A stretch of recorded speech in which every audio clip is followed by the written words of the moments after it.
Hi, guys. So, something a little different this time. We're not going to be talking about jewelry production. I thought we could change this up a little bit. And I wanted to just give you a little bit of my observation regarding women entering the jewelry industry, sort of like the growth of seeing more and more women coming into the trade and becoming successful designers. And I feel like the jewelry trade was just very different as I was growing up. I've been doing this since 2003. It was definitely a lot more male dominated in the past. That was kind of the environment that we had. And, you know, as a woman owning a manufacturing plant in Thailand, that's just not very common to see as well. So over the years, without it being deliberate as well, or trying to exclude males in our manufacturing plant, we've definitely seemed to have organically built the team to what it is now. So where our plant manager and the whole leadership team actually at the plant are more female than male. And we've been happy with the dynamic and how that's worked for us.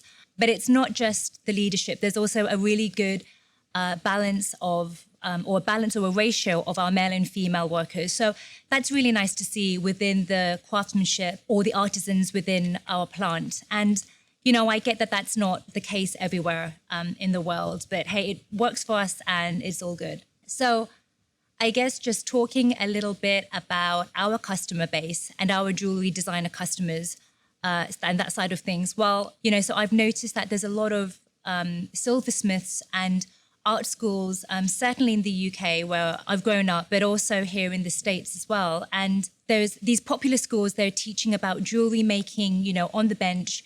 The growth and popularity of these institutional bodies have grown as well. And their reputation, it just seems to be attracting a lot of new students over the years. And a lot of my customers, particularly in the UK, have studied in these same art schools. And so there's a lot of women that are involved in that community, which is, it's great. And I found that more and more women have approached us over the years, up to date.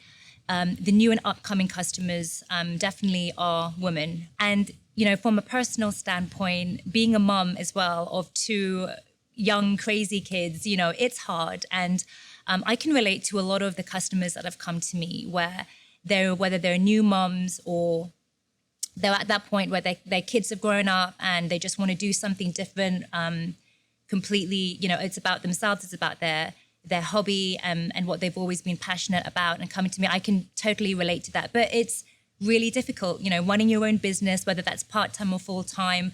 And I remember just the guilt, especially when my kids were really young, the guilt of kind of being a mother and taking care of your business at the same time, having to juggle with nursery, daycare, nannies, etc. And it was just, you know, hard for the first couple of years to have that work-life balance. But the thing that I really love the most is that I can, as well as my team, we can really relate to a lot of, you know, the women that have come to us. I think customers can see that we care and, you know, we really try to be involved in their creative jewelry designs and their passion. And especially for those artists who have, you know, studied for years on the bench, creating amazing masters or jewelry samples for us to potentially manufacture for them.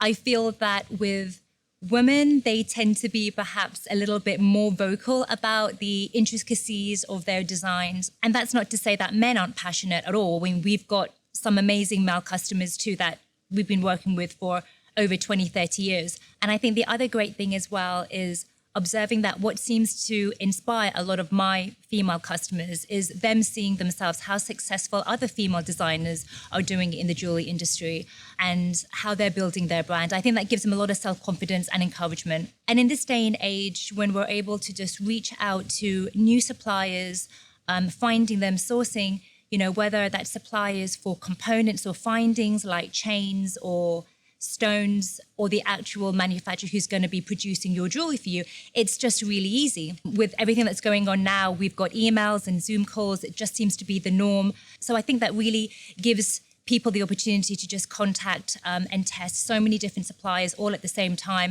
and for them to just see, okay, who's the best supplier that they can work with, and to just take their time to make the best decision. And all of that, I think, really helps, boost your confidence. Just know that you can do it.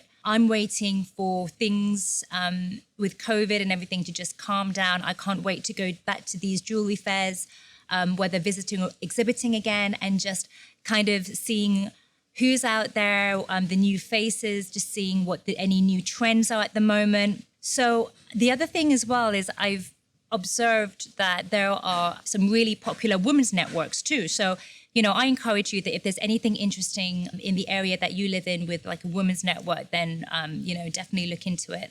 And, one of the other things I really love about my job is, hearing about jewelry designers' personal stories. I love hearing about their journey on why they wanted to become a jewelry designer, what led them there, and their past history. And reading about their story on their website, it's really interesting. It's really cool. And I think based on their personal story, people can really relate to it. And hopefully that will just help encourage my customers build up their clientele and followers. So I definitely think that the jewelry industry has evolved to become definitely more inclusive than how it used to be in the past. And I can see that changing. And it's something that's really cool. And it's been great for me to grow up in and be part of. And I hope that you guys can be part of this wonderful and creative industry too. Well, that's my take on it, guys. Please share your thoughts in the comment section below if you want to. Like and subscribe to the channel. I thought this was just a little bit different to the other usual videos that I do, but nevertheless, I hope you enjoyed it. And I will see you in my next video. Take care. Bye.